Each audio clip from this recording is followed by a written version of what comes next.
Greetings, historians, and welcome back to House Ideas Historian.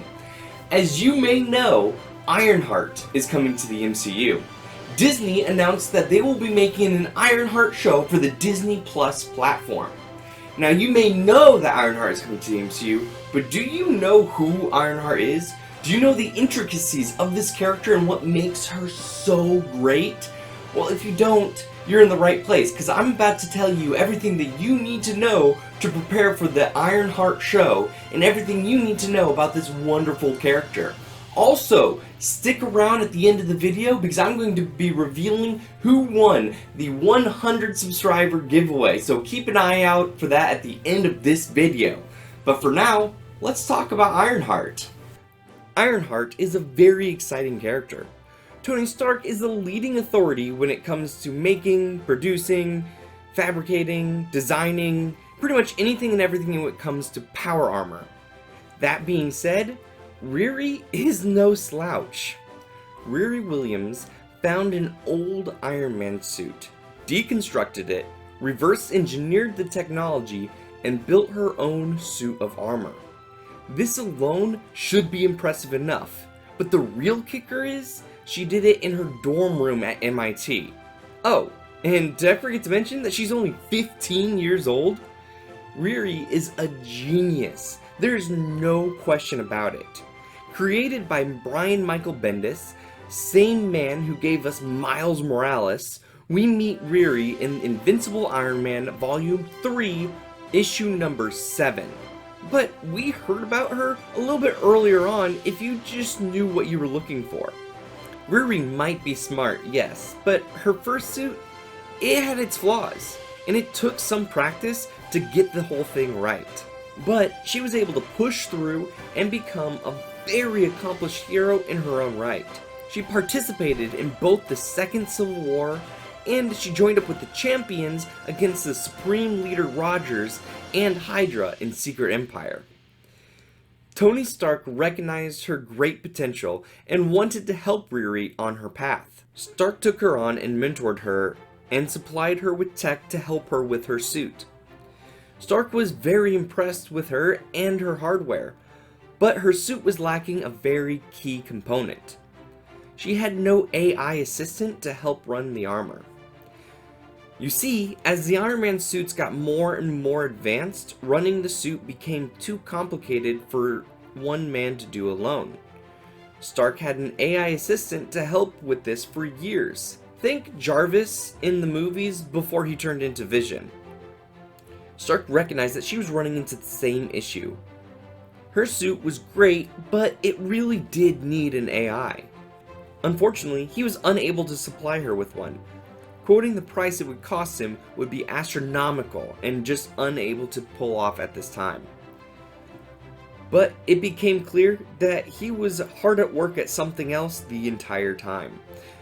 At the conclusion of Civil War II, we saw Tony Stark in a coma. Or is he dead?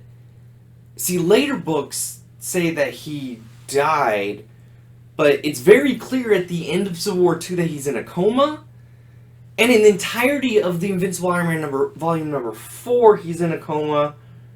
Okay, he's in a coma. We're gonna say he's in a coma. The conclusion of Civil War II, we see Stark in a coma. The doctors say that the only reason he is alive is the extensive modifications that Stark has done to his own body over the years. Do me a favor, read the Extremis story from 2008 if you want to learn more about some of these modifications. It's a good baseline to understand what Tony's done to himself to become the better Iron Man. With Stark in a coma, there's a bit of a power vacuum with Iron Man gone. Well, one individual stepped up to the plate and filled the role as Iron Man. And you guessed it, that person was Victor Von Doom. Wait, that's not who you were expecting me to say? Oh, okay, well, I guess we'll talk about the infamous Iron Man a different time. But seriously, Riri stepped up as well, but not as Iron Man, and not as the Iron Girl or the Iron Lady or anything like that either. She is Ironheart. Now remember when I said that Stark did not have an AI to give to her? Well, it turns out Stark had something else up his sleeve the entire time. After being put into a coma, Riri received a delivery from Stark Industries, a crapload of tech, and an AI Tony Stark capable of running the new and improved Ironheart armor and training and mentoring Riri the entire time as well.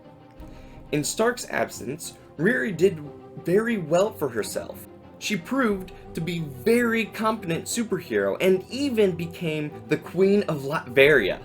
Yeah, seriously, it happened. She was the Queen of Latveria. It was fantastic. But what I love about Riri isn't just that she has some badass armor, but she's got some freaking heart as well. Growing up in Chicago was really hard on Riri. She was too smart for her own good. She rather work on her inventions than make any real human connections. That is with two exceptions. One is her family. Her mom and her stepdad love Riri, and it is clear via the flashbacks that we receive that she loved them as well. The other is her best and only friend, Natalie. Natalie brought Riri out of her shell and gave her some real-world connections that she really seriously lacked. Well, unfortunately, as happens with so many heroes in the Marvel Universe, tragedy struck. One Sunday, Riri and her family, including Natalie, were out enjoying a summer barbecue when a car pulled up and a kid inside started inexplicably and unexplained why to shoot up the entire barbecue.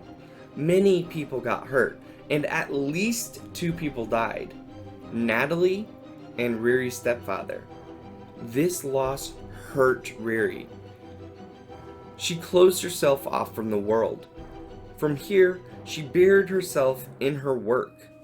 Now, in the short time that we have seen Riri, she has grown significantly, joining the champions, making lasting friendships, and growing as a hero and as an armor smith.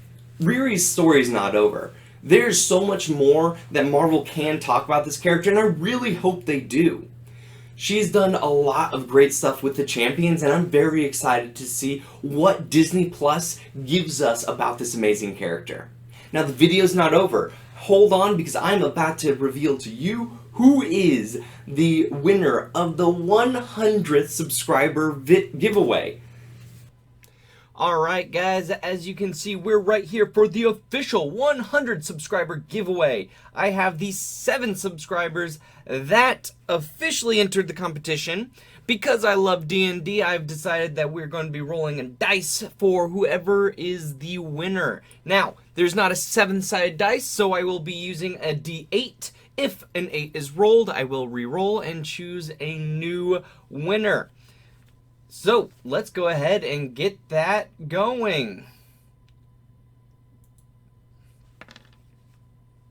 Number 3, Joshua Davis. Thank you so much. So, Joshua, if you hit me up on my socials, let me know where to send that box. I'll send that box out to you this week. Thank you guys so much for playing. Thank you guys so much for subscribing. Keep watching my channel for any future giveaways. Thank you very much, guys. Congratulations, and thank you to everyone for participating. This was a ton of fun, and I hope to do something like this in the future. But for now, I've got a really cool announcement. I have partnered with Teespring and have opened my very own merch shop. So if you want to buy a House-Fight Historian face mask or shirt or hoodie, you can follow this link right here on my profile. It's going to bring you to the shop. And if you ever have any questions or suggestions for different merch or for anything, you can hit me up in my socials right up here. Thank you guys so much for watching. Excelsior, true believers. Till next time.